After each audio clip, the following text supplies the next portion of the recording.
Assalamualaikum warahmatullahi wabarakatuh. Assalamualaikum warahmatullahi Pemirsa, wabarakatuh. teman-teman Kodi Talk dimanapun teman-teman berada, alhamdulillah ketemu lagi bersama kami di Kodi Talk, obrolan renyah dakwah. Hari ini tentu kita kedatangan tamu spesial, yaitu Gus Mumtaz. Beliau adalah seorang Gus yang memang fenomenal, pemuda yang sangat religius, cerdas, dan lincah.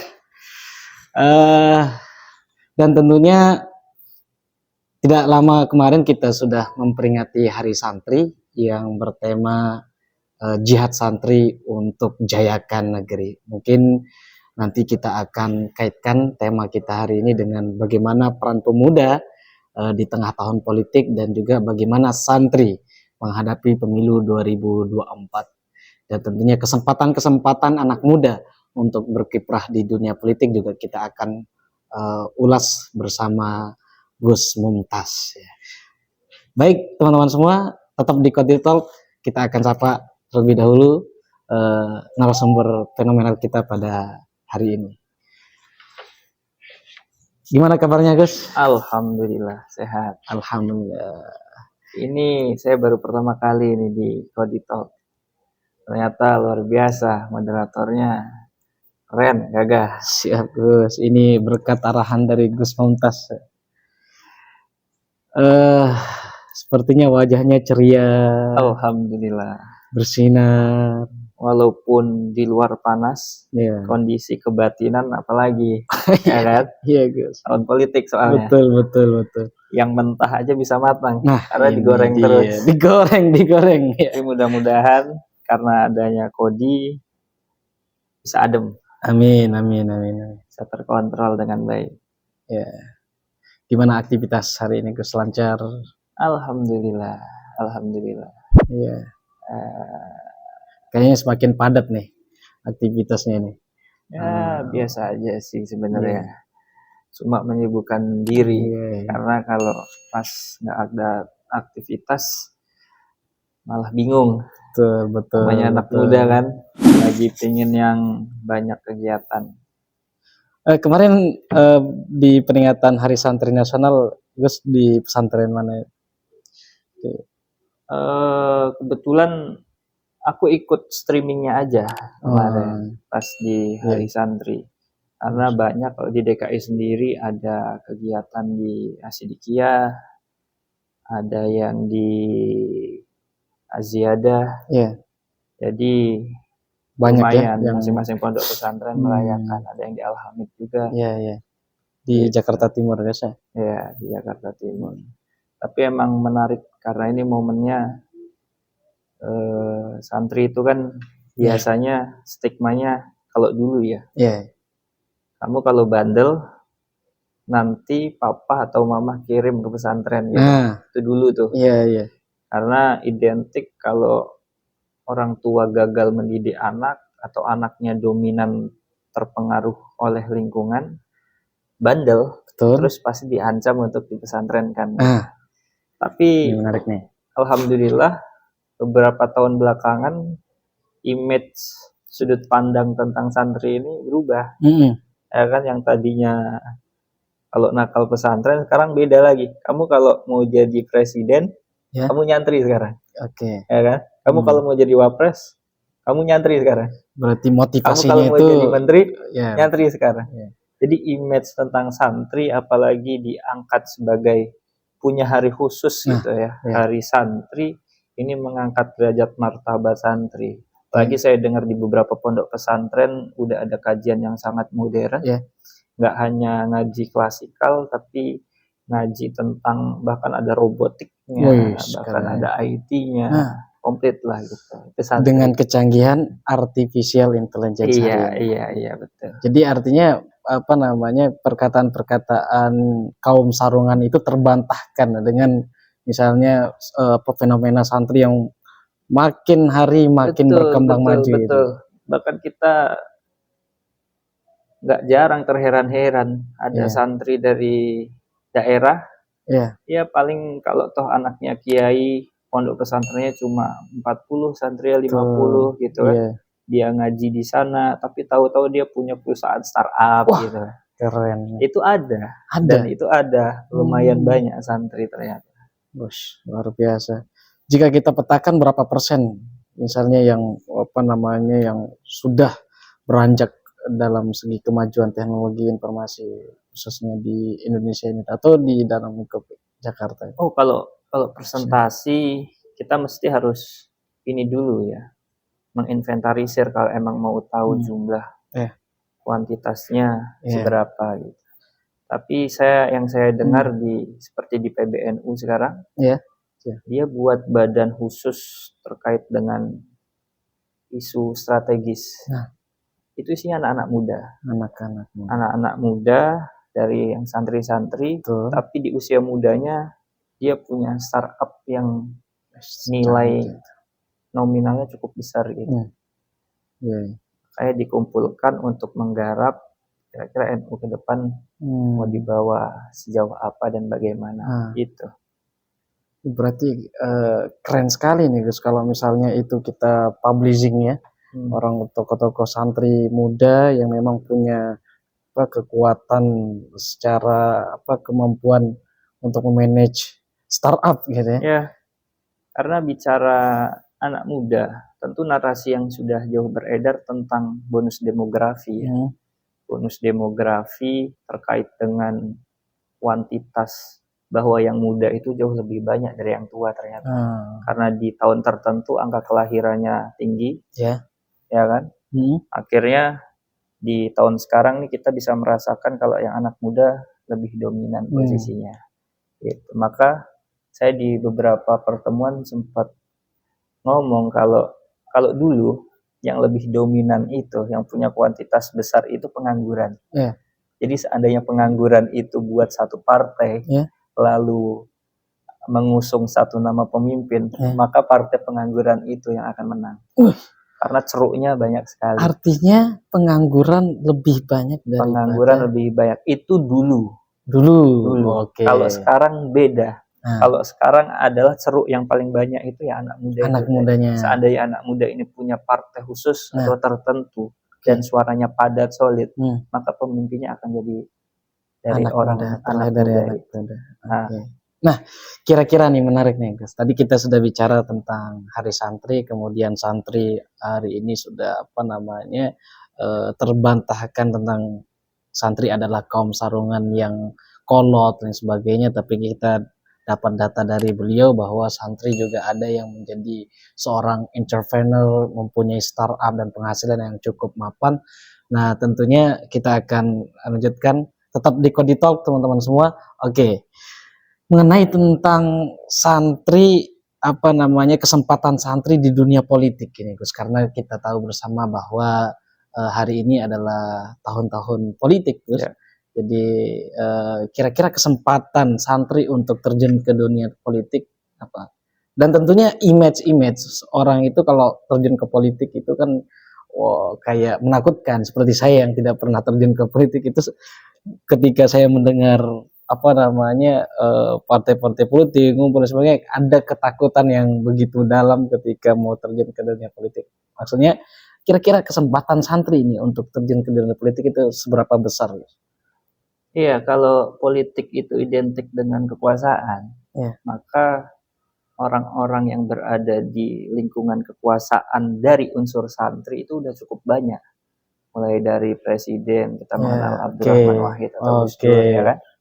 Terus wakil presiden yang sekarang, Kiai Ma'ruf Amin. Dan tentunya menteri-menteri juga banyak. Sempat dulu ada Perdana Menteri, Pak Idam Khalid, ya kan? Dari kalangan santri. Kalau di porsi menteri atau pemimpin wilayah juga banyak seperti Hovifah gitu kan. Artinya ada refleksi dari fakta yang kita pelajari kalau santri nggak lepas dari yang namanya politik atau kekuasaan. Karena tanpa hal ini status santri akan tetap berada di bawah. Kalau kata The Art of War, seni berperang, maka yang akan mati duluan kan prajurit yang paling depan. Nah itu yang dianggap santri tadinya, ya kan? Tidak dihargai. Betul. Karena ya cuma dia siap untuk mati, setelah mati tidak ada yang mengenang. Betul. Sementara pemimpinnya ada di belakang. Kalau menangnya pemimpinnya yang tambah tinggi, kalau kalah yang disalahkan prajurit, ya biasanya begitu kan. Nah, maka itu nilai santri tadinya.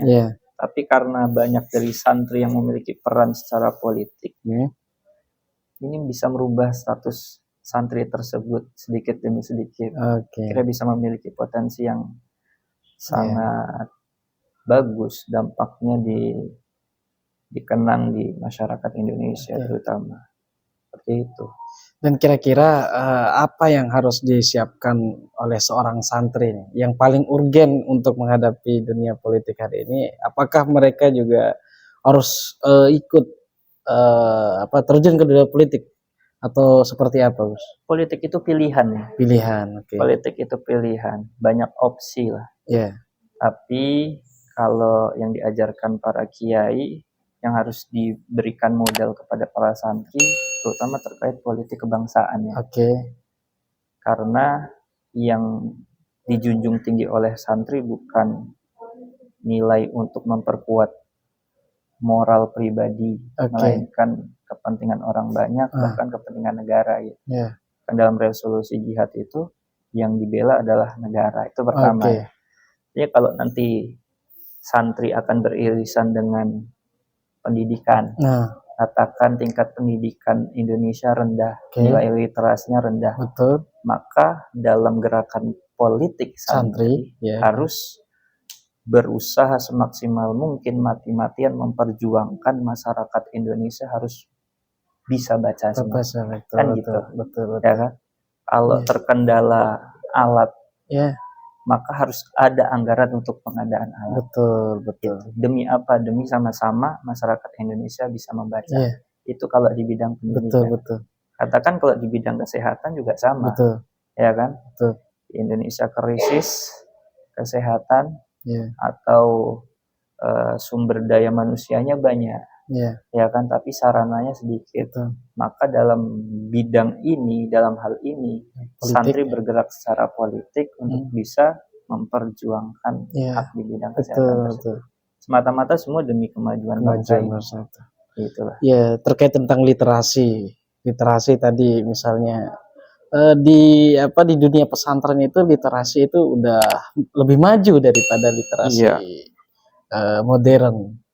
Misalnya kita lihat literasi pesantren itu ketika para ulama-ulama kita menulis sebuah kitab, contoh misalnya kitab Fathul Qorib, itu ada footnote-nya,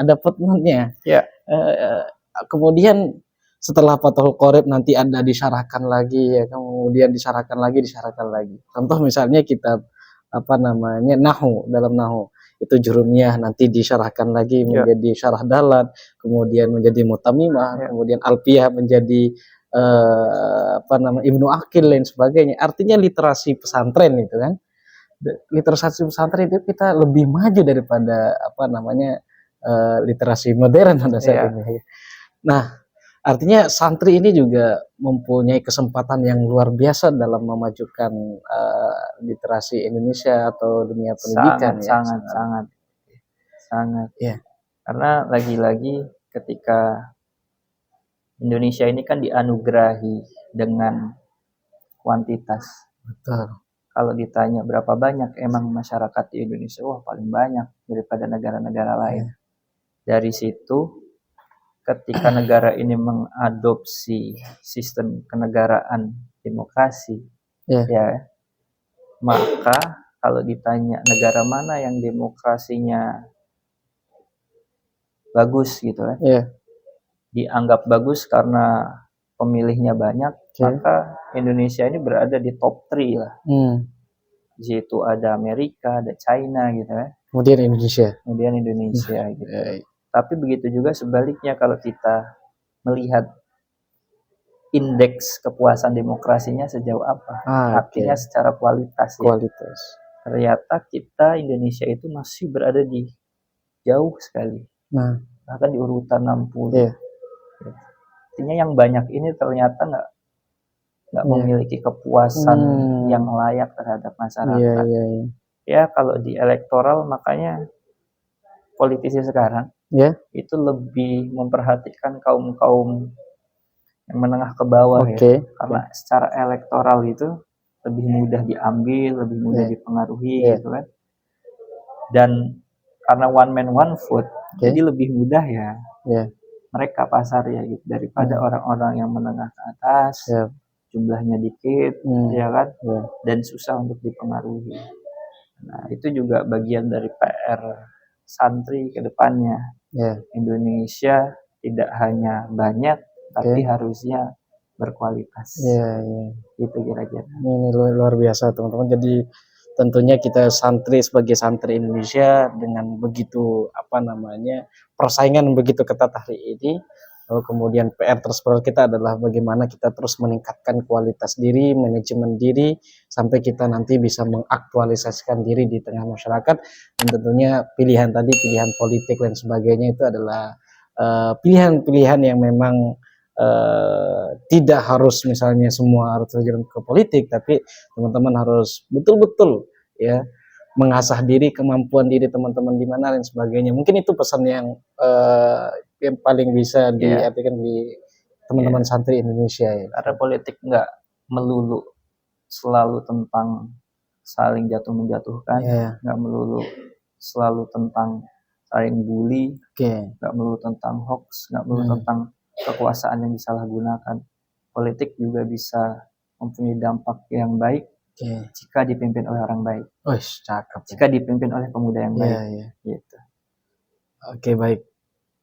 Ini tema kita sebetulnya sangat luar biasa ya. Bagaimana kita sebagai seorang santri bisa memainkan peran di tengah masyarakat dengan berbagai cara. Ya mungkin banyak sekali yang ingin kita bahas bersama Gus kita, namun kita akan lanjut tentang santri dalam kesempatan politik juga betul-betul harus kita manfaatkan, betul-betul jangan sampai sebagai alat yang disalahgunakan malah gitu ya, hanya untuk menaikkan popularitas semata sendiri, tapi niatnya itu juga harus diperkuat ya Gus ya. Niatnya harus betul-betul untuk kemakmuran dan kesejahteraan masyarakat. Dan tentunya beliau juga seorang anak muda yang terjun ke politik. Nah, kita tanyakan ke beliau, kira-kira motivasi terbesar kenapa Gus bisa terjun ke dunia politik ini, Gus? Kalau terjun di dunia politik di tengah realita ketidakpastian hidup, ketidakpastian bernegara, maka yang paling relevannya politik itu, karena dipenuhi dengan ketidakpastian. Hari ini bisa A, besok bisa B gitu kan. Atau udah mutusin B tapi ternyata harus ke C gitu kan. Nah, hal itu yang membuat politik sangat menarik bagi saya secara pribadi. Terlepas dari itu ada pembelajarannya, ada pembelajaran, ada banyak mentor yang bisa ditemui, ada relasi juga di dalamnya. Akhirnya obrolan yang tadinya hanya biasa-biasa saja bisa menjadi sebegitu menarik. Wah, keren. Ini luar biasa nih ya. Jadi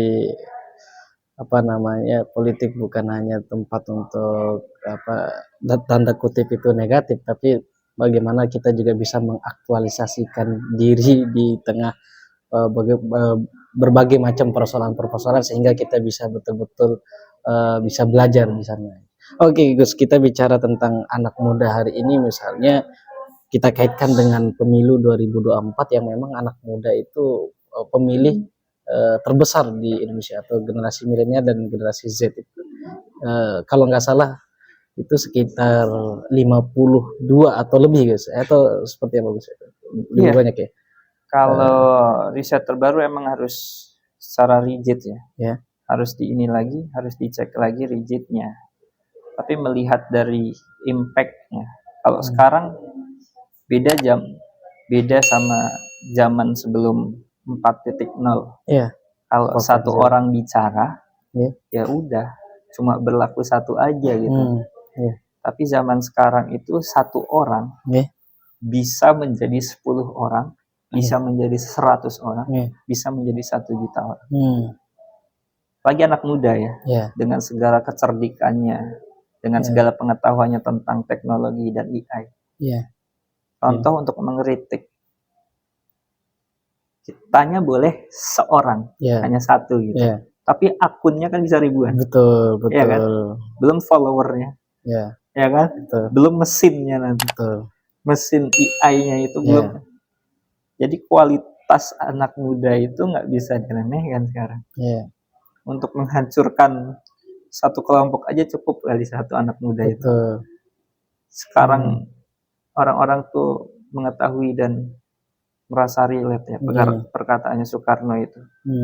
Butuh 10 pemuda aja. Ya kan? Hanya 10 ya. Cuma butuh 10 aja ternyata.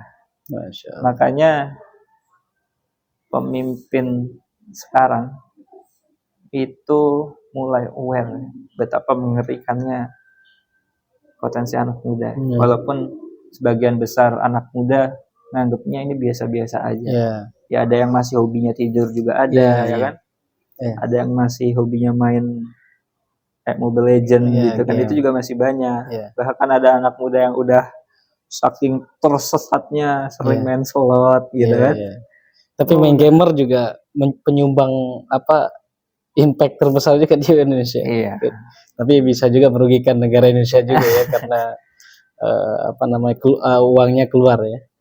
Iya, kalau dulu kita mendengar universal language, bahasa universal itu kan bola. Kalau dulu, kalau kita ketemu orang baru, kita mau ngomong apa nih yang nyambung? Iya, solusinya bola biasanya. Betul. Dia tahu klub ini nggak? Dia tahu pemain ini nggak? Gitu. Karena itu bahasa universal. Sekarang udah berubah, nggak ada yang tahu paham bola. Betul. Tapi kalau ditanya tentang Mobile Legends, semua paham anak muda itu. Oke, kaitannya tentang tadi anak muda, presentasinya luar biasa di Indonesia. Lalu kemudian hari ini partai politik memberikan kesempatan kepada anak muda itu seberapa besar, Gus? Menjadi kabar gembira bagi anak muda. Pagi kemarin undang-undang itu menerima menerima masukannya tadi batas usianya 40 tahun, ya kan? Walaupun nggak dikabul secara penuh gitu ya. Artinya yang di bawah 40 tahun boleh menjadi pemimpin gitu ya. Meskipun ini banyak pro dan kontra. Tapi bagi anak muda tentunya. Bagi saya secara pribadi, keputusan ini menjadi hadiah yang menggembirakan untuk kaum muda. Ya kan? Saya mengalami secara pribadi ketika di jabatan tertentu gitu. Kita ingin ngabdi di instansi tertentu, di jabatan tertentu, tapi di situ ada persyaratan umur, usia. Iya kan, ada usia, katakan minimal 40 tahun. Padahal dari persyaratan yang ada kayak uji kompetensi, ya kan, harus ada sertifikasi ini, gitu, udah lengkap semua dah. Itu udah lengkap semua. Ya kan? Selain beliau di dunia politik, beliau juga salah satu pengurus di PWNU. Wakil sekretaris guys ya. Nah, sementara itu tadi di umur mentok gitu kan. Jadi kan menghilangkan harapan anak muda ini. Yang tadinya sudah semangat, punya beberapa ide-ide cemerlang yang bisa diperjuangkan karena faktor umur. Ya, saya sih berdoa jadi turunan dari undang-undang itu bisa diadopsi ke bawah. Karena masih banyak sekarang di jabatan tertentu itu yang menggunakan umur.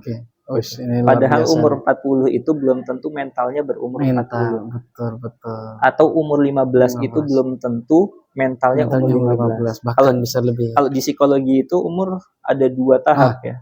Umur secara karena beliau juga ahli psikologi, lulusan psikologi. Karena umur real itu ada secara fisik, tapi umur mental itu ada. Itu nggak selalu linear. Antara umur fisik dengan umur mental belum tentu sama. Iya, kalau untuk kematangan ya. Nah, artinya apa? Yang 15 belum tentu umurnya 15. Bisa di bawah 15 atau bisa di atas 15. Umur mental, kematangan mental. Begitu juga yang tua. Kalau mau lebih spesifik sebenarnya diujikan aja. Seandainya alasannya adalah kematangan umur ya. Bukan pakai patokan umur kelahiran, silakan diuji, ada alat ukurnya. Ada. Jadi orang benar-benar tahu, oh ini muda tapi punya mental bagus. Artinya di posisi terdesak dia dapat memutuskan secara tenang, gitu kan? Itu kan bisa ada di dunia sekarang yang dipenuhi dengan ilmu pengetahuan itu ada, gitu.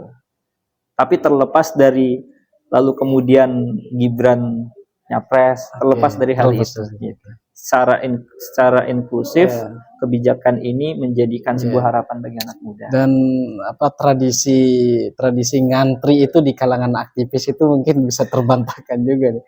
Mungkin harus senior dulu nanti junior belakangan. Kalau misalnya semakin banyak anak muda lalu kemudian tradisi ngantri di kalangan aktivis itu bisa menjadi suatu permasalahan yang besar juga bagi kalangan muda. Iya, betul. Ya karena kita tahu bersama lah. Tapi nggak perlu yang merasa golongan tua sebenarnya nggak perlu khawatir ya. Karena sebagus apapun anak muda, belum tentu bisa sampai di usia tua. Ya kan? Kalau yang udah tua berarti dia udah melewati beberapa fase. Ya? Tapi yang muda belum tentu nyampe umurnya. Jadi nggak usah khawatir, lagi-lagi yang tua yang menang. Iya. Ini menarik sekali teman-teman semua pemirsa dimanapun Anda berada. Obrolan kita bersama Gus Mumtaz. Kita lupa tadi perkenalan diri. Beliau banyak sekali pengabdian di tengah masyarakat, termasuk beliau sebagai wakil sekretaris PWNU DKI Jakarta, dan kemudian di beberapa lini lain sebagainya juga udah banyak nih pengabdian beliau di tengah masyarakat Indonesia. Dan tentunya kalau misalkan tidak waktu yang membatasi kita pada kesempatan hari ini, mungkin kita akan ngobrol sampai seharian nih. Tapi karena waktu yang kalau viewersnya banyak nanti diagendakan lagi. Teman-teman jangan lupa tonton sampai selesai, dan tentunya kita akan mendengarkan kata penutup dari beliau tentang peran santri, peran pemuda di tengah geopolitik hari ini. Bagaimana kesempatannya yang gambaran-gambaran kesempatan supaya kita bisa mengaktualisasikan lebih dalam dari di tengah masyarakat. Mungkin ada kata penutup untuk santri itu harus berani segala kondisi apapun, karena dari awal santri itu dididik secara mandiri, baik secara logika, mental maupun keyakinan. Jadi apapun kondisinya, santri harus bisa memperjuangkan identitasnya. Seperti itu. Oke, mantap. Kita harus memperjuangkan identitas kita sebagai santri, meskipun sebagai alumni, tapi pernah merasakan kehidupan di dunia pesantren, tetap menjadi santri. Mungkin kira-kira begitu. Oke, sangat menarik sekali teman-teman. Jangan lupa like, comment, and share. Kodi Talk, obrolan renyah dakwah. Sampai jumpa. Oke, siap Gus. Terima kasih Gus.